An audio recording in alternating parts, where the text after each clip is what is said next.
Kabupaten Banggai Kepulauan yang berada di Pulau Peling ini kabupaten yang lahir bersama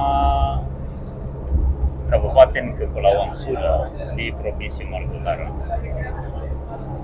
Di Kabupaten Banggai Kepulauan saat itu dipimpin oleh seorang bupati yang bernama Irianto Malinggo. Di Kepulauan Sula saat itu dipimpin oleh Ahmad Hidayat Mus. Perbedaannya, di Pulau Peling saat ini seluruh pulau ini sudah bisa dijangkau dengan kendaraan darat. Ini pulau ini keliling jalannya aspal. Sementara di Kepulauan Sula keliling masih kebanyakan jalan lumpur, jalan tanah, jalan batu, jalan yang rusak, jalan hutan.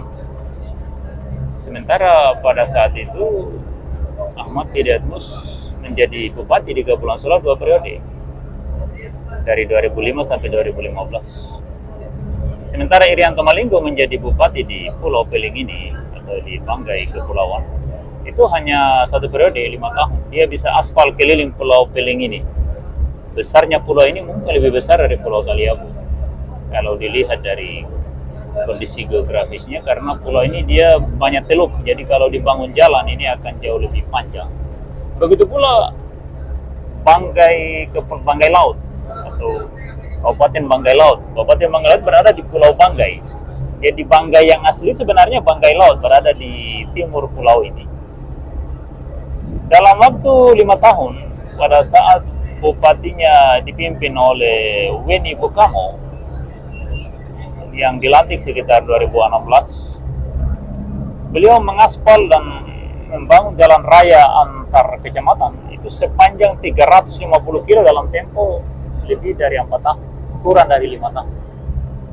Sementara di Kabupaten Pulau Taliabu yang dipimpin oleh Alion Mus selama 2 periode, adik dari Ahmad Hidayat Mus namanya Alion Mus, 2 periode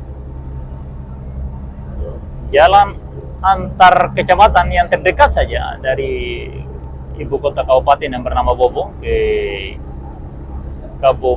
kecamatan Taliabu dan kecamatan Ledi yang jaraknya cuma 40 kilo, masih lumpur, masih jalan tanah. Ya. Anehnya masih banyak yang dukung, orang Taliabu juga ada yang dukung. Itu anehnya itu. Partainya tetap satu fraksi, banyak malah mungkin kursinya lebih dari 4, bisa 5. Wallahu a'lam. Yang jelas 2024 ini mereka satu fraksi lagi. Entah itu pilihan rakyat atau karena membeli suara dengan menyuap masyarakat itu.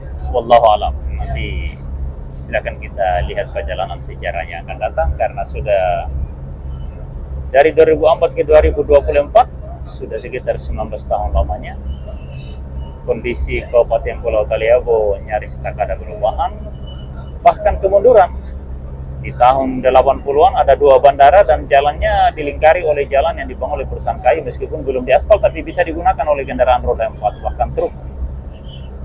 Nah, saat ini tidak bisa keliling Pulau Taliabu dengan roda 4, bahkan roda 2 pun sulit karena sebagian jalan sudah menjadi hutan dan 2 bandara peninggalan perusahaan kayu itu sudah tidak bisa digunakan, padahal bandara di Pulau Taliabu itu seusia atau sama masanya dengan bandara yang ada di Desa Paladisahaya, Kepulauan Sula.